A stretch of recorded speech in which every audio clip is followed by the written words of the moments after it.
Hello and welcome to Mindset Library. I'm so glad you're here with me today. Let me ask you something. Answer with your gut. Don't think too hard. A bat and a ball together cost $1.10. The bat costs $1 more than the ball. How much does the ball cost? If your mind just said 10 cents, you just made the same mistake as more than half the students at Harvard. At MIT. At Princeton. More than 50% of them also said 10 cents. The correct answer is 5 cents. Ball, 5 cents. Bat, $1.05. Together, $1.10. This question was designed by psychologist Shane Frederick. It's not hard. A fifth grader could solve it. But it tricks most of us, including the smartest people in the world. And that's the point. This tiny question opens up a massive truth about the human brain. We have two modes of thinking. One is lightning fast, intuitive, and it jumped to 10 cents. The other is slow, careful, and analytical, and if it bothered to show up, it would have calculated 5 cents. Today, I'm taking you inside one of the most important psychology books ever written. A book that won its author a Nobel Prize in economics. A book that fundamentally changed how we understand human decision-making. This is part 1 of Thinking, Fast and Slow, by Daniel Kahneman. So who was Daniel Kahneman? How does a psychologist end up revolutionizing a field he never formally studied? Kahneman was born in 1934 in Tel Aviv and grew up in France during the Nazi occupation. As a Jew, he lived in constant fear. There's one childhood memory that haunted him his entire life. Around age 7 or 8, he was walking home late one evening when he came face to face with a German soldier in a black coat, an SS officer, the most feared of them all. Young Kahneman froze in terror. But instead of arresting him, the soldier looked at him, smiled, picked him up, gave him candy, and let him go. That moment planted a question that would echo through his entire career. Why do people behave in such complex and unpredictable ways? Why would a man trained to kill show tenderness to a strange child?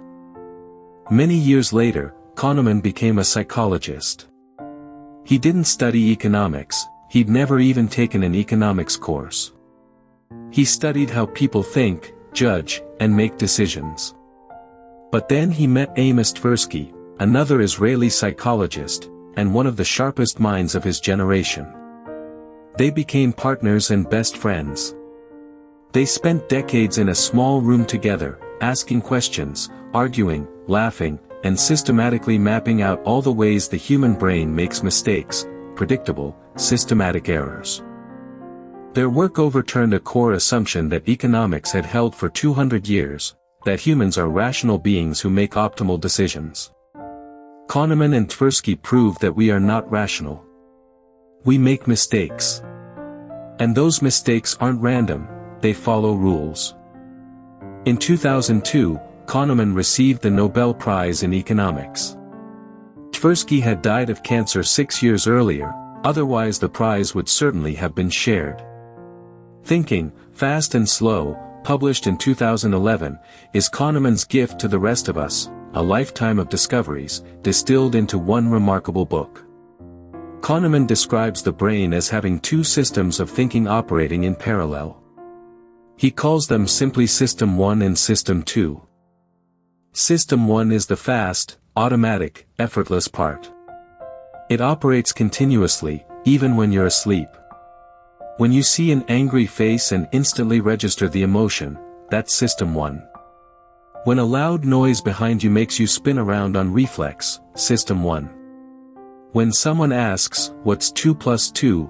and you blurt out, 4, System 1. Without System 1, you couldn't survive. It detects danger in a split second. It reads emotions on faces. It lets you drive on familiar roads while your mind is somewhere else entirely. It's why you can walk into a room and instantly know something is off, before you can even identify what. But System 1 has a fatal flaw: it's overconfident. It believes it understands everything, even when it doesn't. It loves shortcuts. It relies on impressions, emotions, and simple rules of thumb. And when faced with a difficult question, it doesn't pause to think, it secretly swaps the hard question for an easier one without telling you. System 2 is the slow, analytical, effortful part. When you solve a complex math problem, when you fill out a tax form, when you're trying to remember the name of an old acquaintance, that's System 2 at work. System 2 consumes energy. It tires you out. And because of that, it's lazy. Here's the single most important thing to understand about the two systems: System 1 is always running, and System 2 usually lets it run unchecked. System 2 only wakes up when absolutely necessary, and even then, it's often too lazy to verify what System 1 has produced. Think of System 1 as an assistant who constantly offers opinions about everything. And System 2 is the lazy boss who usually nods along with whatever the assistant suggests, only occasionally bothering to double-check. That's why you said 10 cents to the bat and ball problem. System 1 saw familiar numbers, $1.10 minus $1 equals 10, and jumped to a conclusion. System 2 didn't bother to verify. There's a hidden mechanism driving how System 1 operates that most people never notice. Kahneman calls it cognitive ease. When you read a sentence printed in large, clear font, you're more likely to believe it than the exact same sentence printed in tiny, blurry text. When a name sounds familiar, you assume the person is more trustworthy. When information is repeated over and over, you start treating it as true, even when it's false. This isn't speculation. Researchers have proven it. They showed people statements like, "The body temperature of a chicken is 144 degrees Fahrenheit." Some statements were repeated, others weren't. The result: repeated statements were rated as more likely to be true, simply because they were familiar. Familiarity creates a feeling of ease, and System 1 mistakes that feeling of ease for truth. This is a frightening finding. It means you can be persuaded to believe something false, as long as it's repeated enough times, in a confident enough voice, in a format that's easy to process. Politicians, advertisers, and social media algorithms have been exploiting this for decades. Even rhyme affects your beliefs. In one experiment, people were given aphorisms, some rhymed, some didn't. The rhyming ones were judged as deeper and truer, despite having identical meaning. What sobriety conceals, alcohol reveals, was rated as more insightful than what sobriety conceals, alcohol unmasks, same meaning, different rhythm. System 1 likes things that flow smoothly. And it mistakes that smoothness for accuracy. Here's the practical implication. If you want someone to believe what you're saying, make it easy to process. Use clear fonts. Simple language. Repeat key points. Don't make people work to understand you. And on the flip side, when someone presents you with information that feels extremely easy and familiar, that's exactly when you should be most suspicious. The ease you're feeling isn't truth. It's just ease. One of the most dangerous thinking traps Kahneman describes is the law of small numbers, our tendency to draw big conclusions from tiny samples. Imagine you're studying kidney cancer rates across the 3,141 counties of the United States. You notice a strange pattern: the counties with the lowest kidney cancer rates tend to be rural, sparsely populated.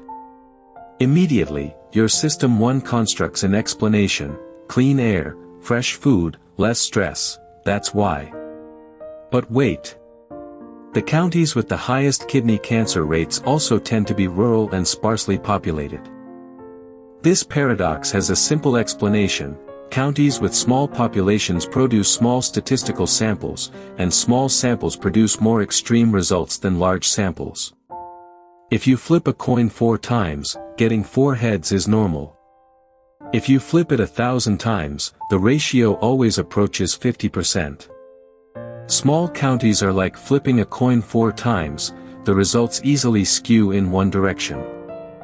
But System 1 doesn't understand this. It hates randomness. It wants everything to have a cause. It refuses to accept that a coach might have 3 winning seasons purely through luck, and 3 losing seasons afterward, also through luck. It creates stories, he lost his edge. The team's era is over. When in reality, it's just regression to the mean. This is one of the most important concepts in the entire book, and also one of the most misunderstood. Kahneman tells a great story from his time teaching flight instructors in the Israeli Air Force. He discovered that instructors firmly believed that praise made cadets worse and criticism made them better. They had evidence: after a cadet performed exceptionally well and was praised, his next performance was usually worse. After a cadet performed terribly and was yelled at, his next performance was usually better. Kahneman explained that this was a classic mistake. Human performance fluctuates around an average. An exceptionally good performance is usually followed by one closer to average, meaning worse. An exceptionally bad performance is usually followed by one closer to average, meaning better. It had nothing to do with praise or criticism. It's a statistical law, regression to the mean. We constantly ignore this law and invent causal explanations instead. An athlete appears on the cover of Sports Illustrated, and the next season, his performance declines. Not because of the Sports Illustrated curse. Because to get on the cover, he had to have an exceptionally good season, and the following season naturally regressed toward his personal average. Understanding regression to the mean changes how you see the world. You'll stop being shocked when last year's hot company fails this year. You'll stop believing in secrets to success, drawn from a handful of exceptional cases.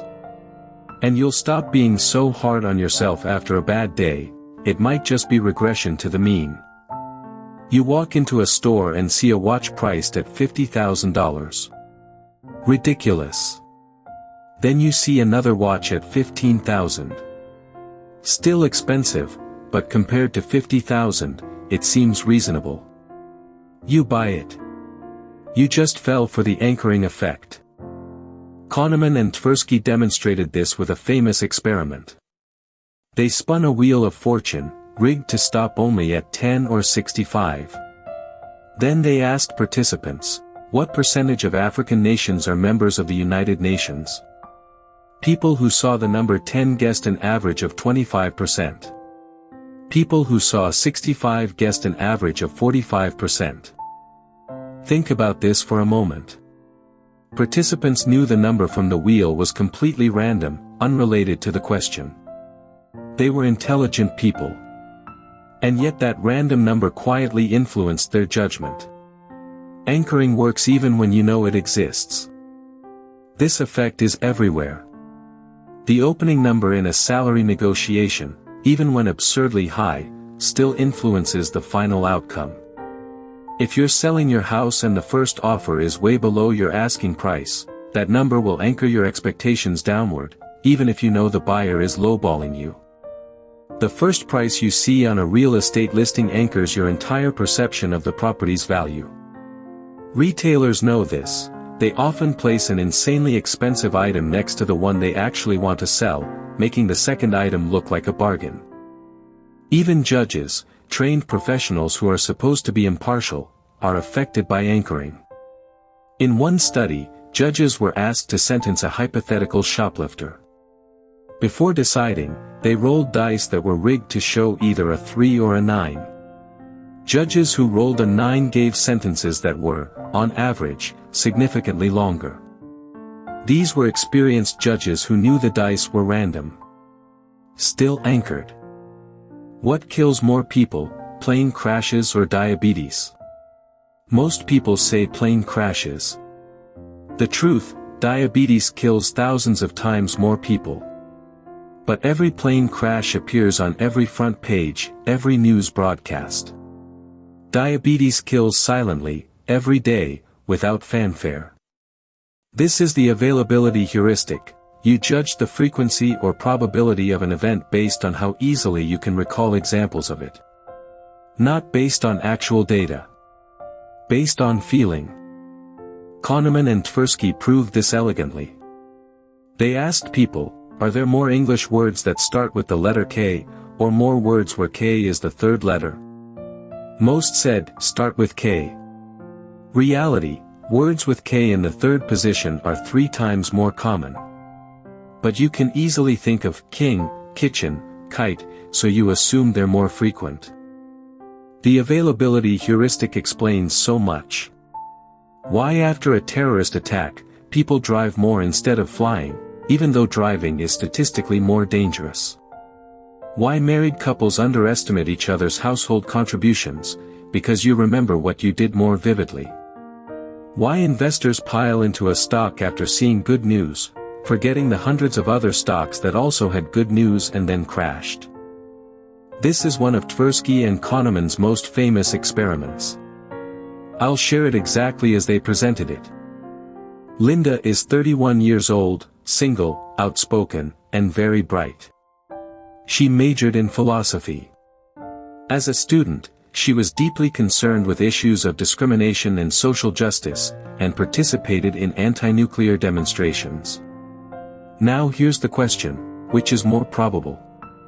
Option 1, Linda is a bank teller. Option 2, Linda is a bank teller and is active in the feminist movement. The vast majority of people choose option 2. The description of Linda matches the stereotype of a feminist more than the stereotype of a bank teller. Logically, this is impossible. The probability of someone belonging to 2 groups simultaneously can never be higher than the probability of belonging to just one. Every feminist bank teller is a bank teller. But your brain doesn't think in probabilities. It thinks in similarities. This is the representativeness heuristic. It's why we judge people by appearance. Why a job candidate in a suit who speaks smoothly is rated higher than a candidate with real skills who dresses casually. Why we're easily fooled by confident charlatans. They look like our mental image of a successful person. Let me tell you a story from the book, and it might bother you. A taxi was involved in a hit-and-run accident at night. In the city, there are 2 taxi companies, Green, which owns 85% of all taxis, and Blue, which owns 15%. A witness says the hit-and-run taxi was blue. The court tests the witness's reliability under similar conditions and finds they correctly identify the taxi color 80% of the time. What's the probability the taxi was actually blue? Most people say about 80%. The real answer, about 41%. Why? Because people completely ignored the base rate. Before the witness came forward, the probability it was a blue taxi was just 15%. The witness's testimony raises that probability, but it can't push it to 80%. Bayes' theorem, a basic mathematical formula, gives 41%. But System 1 doesn't know Bayes' theorem. It just hears, witness says blue, and witness is 80% accurate, and concludes, probably about 80% blue. It ignores all statistical context. This happens every day. Doctors ignore the base rate of a disease when reading test results, leading to misdiagnosis. Investors ignore historical market performance when captivated by a founder's compelling story. Hiring managers ignore overall industry success rates when evaluating a startup, focusing only on the founder's charisma. Kahneman writes, the same information, framed differently, determines your decision. This is the framing effect. The classic experiment, a disease outbreak is expected to kill 600 people. 2 programs are proposed. Program A, 200 people will be saved. Program B, there's a 1/3 probability all 600 will be saved, and a 2/3 probability nobody will be saved. Which do you choose? Most people choose A. Now hear the same choice, framed differently. Program C, 400 people will die. Program D, there's a 1/3 probability nobody will die, and a 2/3 probability all 600 will die. Mathematically, A and C are identical. B and D are identical. But when framed as 200 people saved, 72% chose A. When framed as 400 people will die, only 22% chose C. Your reason is easily manipulated just by changing the words. A 90% survival rate sounds better than a 10% mortality rate. 20% off is more appealing than you're paying 80% of the original price. Politicians, marketers, and media use this technique every day to steer your decisions without you ever noticing. The halo effect is the tendency to evaluate an entire person, or thing, based on a single impression, usually appearance or one standout trait. You meet someone good-looking, well-dressed, and confident.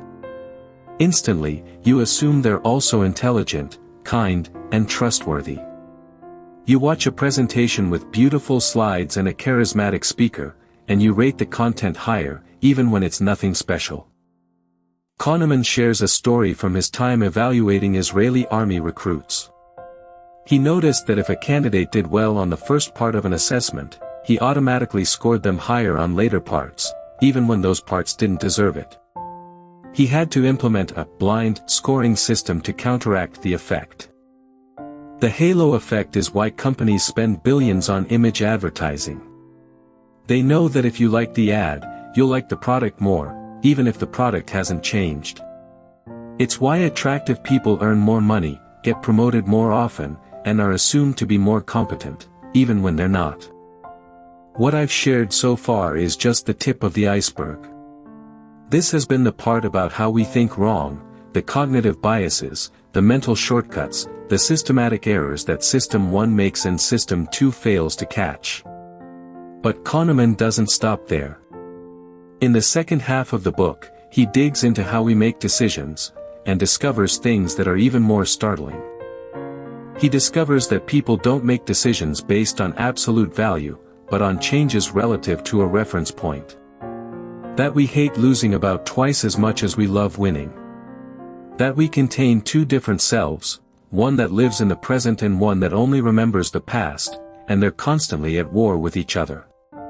That experts, with all their experience and knowledge, often predict no better than a monkey throwing darts.